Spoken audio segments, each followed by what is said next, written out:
ఈ రోజు మన లైఫ్ స్టైల్లో మనం ఎక్కువగా మన హెల్త్ పైన టైం అనేది లేకపోవడం వల్ల 90% ప్రాబ్లమ్స్ అనేది వస్తుంది. దాంట్లో ఎక్కువ కామన్ గా చూసేది 50 to 60% కేసెస్ లో మనం అలోపేషియా అంటే హెయిర్ లాస్ ప్రాబ్లం అనేది చూస్తుంటాం. సో అసలు ఈ హెయిర్ లాస్ అనేది జనరల్ గా అందుకు అవుతుంది, ఏ ఏజ్ లో అవుతుంది? బుక్స్ లో రాసిన ప్రకారంగా హెయిర్ లాస్ అనేది ఒక ఏజ్ అనేది ఉండదు. కాకపోతే చిన్న ఏజ్ లో బికాస్ మనకు న్యూట్రిషన్ అనేది బాగా పర్ఫెక్ట్ గా ఉంటుంది. చిన్న పిల్లల్లో న్యూట్రిషన్ అనేది జనరల్ గా ప్రాబ్లం అనేది ఉండదు. కాకపోతే ఈ రోజు మనం చూసే కేసెస్ లో ఎక్కువగా ఈవెన్ చిన్న పిల్లల్లో కూడా, బికాస్ ఈ రోజు అందరు బాగా ఫసి అయిపోయారు. ఫసి అంటే నేను ఇది తినను అది తినను, ఎక్కువగా ఈ రోజు వెజిటబుల్స్ అనేది చిన్న పిల్లలు ఇష్టపడరు, రైట్? చిన్న విషయం, కాకపోతే ఇది చాలా ఇంపార్టెంట్ విషయం. మనకు న్యూట్రిషన్ ఎక్కడికి వస్తుంది? మన ఫుడ్ నుంచి, ఒక హెల్దీ డయట్ నుంచి. ప్రోటీన్ అనేది ఈ రోజు చిన్న పిల్లలు అయినా సరే పెద్దవాళ్ళైనా సరే బాగా డెఫిషియన్సీ అనేది ఉంటుంది. హెయిర్ కి న్యూట్రిషన్ అనేది ఇంటర్నల్ మరి ఎక్స్టర్నల్ రెండు కూడా కావాలి.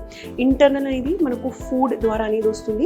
అలాగే ఎక్స్టర్నల్ అంటే మనం హెయిర్ కేర్ ఎలా చేస్తున్నాం, సరిగ్గా మనం హెయిర్ ఆయిల్ పెట్టుకుంటున్నామా లేదా, వాష్ అనేది మనం టైం టు టైం చేస్తున్నామా లేదా మనం చూస్తూ ఉంటాము. ఈరోజు హెయిర్ స్టైలింగ్ అనేది చాలా కామన్ గా జరుగుతూ ఉంటుంది. సో హెయిర్ స్టైలింగ్ అంటే మనం హెయిర్ అనేది స్ట్రైట్ చేయడం, ఈవెన్ ఆడవాళ్ళు సరే మగవాళ్ళు సరే హెయిర్ స్టైలింగ్ అనేది చాలా కామన్ అయిపోయింది. మనం కలర్ పెట్టుకోవడం అండ్ టైంకి మనం దానికి న్యూట్రిషన్ ఇవ్వకపోవడం, ఎక్స్టర్నల్లీ ఇంటర్నల్లీ రెండు కూడా. సో ఇవన్నీ ఫ్యాక్టర్స్ ద్వారా ఈరోజు హెయిర్ లాస్, హెయిర్ ఫాల్ అనేది కామన్గా జరుగుతుంది.